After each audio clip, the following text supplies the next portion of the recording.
नमस्कार साथियों, आप सब किसी को पता है कि केंद्रीय बजट हमारा प्रस्तुत किया जा चुका है और आप ये भी जानते हैं कि भारतीय संविधान में केंद्रीय बजट जैसे शब्दों का कोई प्रयोग नहीं किया गया है, लेकिन अनुच्छेद 112 के अंतर्गत यह दर्शाया गया है, वार्षिक वित्तीय विवरण जैसे शब्दों का प्रयोग किया गया है और इसी अनुच्छेद का प्रयोग करते हुए केंद्रीय बजट भी प्रस्तुत किया जाता है।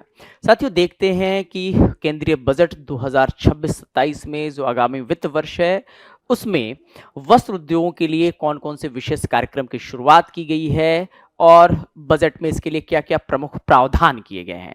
देखते हैं साथियों क्या बताया गया है वस्त्र उद्योगों के लिए एकीकृत कार्यक्रम जो कौन-कौन से साथियों उसकी हम चर्चा करने वाले हैं। देखेंगे साथियों, खादी और हस्तकरघा और हस्तशिल्पों को बढ़ावा देने के लिए महात्मा गांधी ग्राम स्वराज पहल का शुभारंभ किया गया। साथियों, आपसे एग्जाम में सीधे तौर पे ये प्रश्न दिख सकता है कि महात्मा गांधी ग्राम स्वराज पहल का संबंध किससे है, तो उसका जवाब हो जाएगा साथियों खादी, हथकरघा और हस्तशिल्पों को बढ़ावा देने के लिए केंद्रीय बजट 26-27 में इस पहल का शुभारंभ किया गया। दूसरी बात देखते हैं साथियों, वस्त्र कौशल इकोसिस्टम को बढ़ावा देना और साथ ही साथ इसके आधुनिकता के लिए समर्थ 2.0 यानी कि 2.0 मिशन की भी शुरुआत की गई है।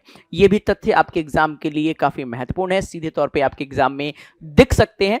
और तीसरा सबसे महत्वपूर्ण तथ्य जो बताया गया है साथियों, प्राकृतिक मानव निर्मित और न्यू एज फाइबर में आत्मनिर्भरता के लिए राष्ट्रीय फाइबर योजना की शुरुआत की गई है। तो राष्ट्रीय फाइबर योजना भी वस्त्र उद्योगों के एकीकृत कार्यक्रम का एक हिस्सा है। तीसरी बात देखते हैं साथियों, परंपरागत टेक्सटाइल क्लस्टर को आधुनिक बनाने के लिए वस्त्र उद्योगों का विस्तार और रोजगार योजना पर भी ध्यान दिया गया है। और सबसे बड़ी बात देखेंगे साथियों, जारी योजनाओं के एकीकरण और बढ़ावा देने के लिए राष्ट्रीय हथकरघा और हस्तशिल्प कार्यक्रम की भी चर्चा इसमें आपको दिखेगी। और साथ ही साथ आप देखेंगे विश्व स्तरीय टिकाऊ वस्त्र और परिधानों के लिए टैक्स इको पहल की बातें की गई साथियों, टैक्स इको पहल। और साथ ही साथ देखेंगे यहाँ पे बताया गया है चुनौती के स्तर पर मेगा टेक्सटाइल पार्कों की स्थापना की जाएगी।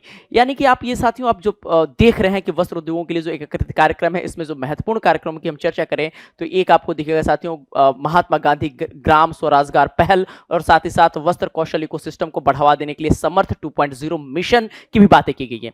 इस तरह के तथ्य सीधे तौर पर आपके एग्जाम में पूछे जा सकते हैं। इन तथ्यों को दोहराइएगा और सीधे तौर पे 1-2 नंबर पक्का समझिएगा। कहीं से भी तथ्य पूछे जा सकते हैं। तब तक के लिए शुक्रिया, तब तक के लिए धन्यवाद।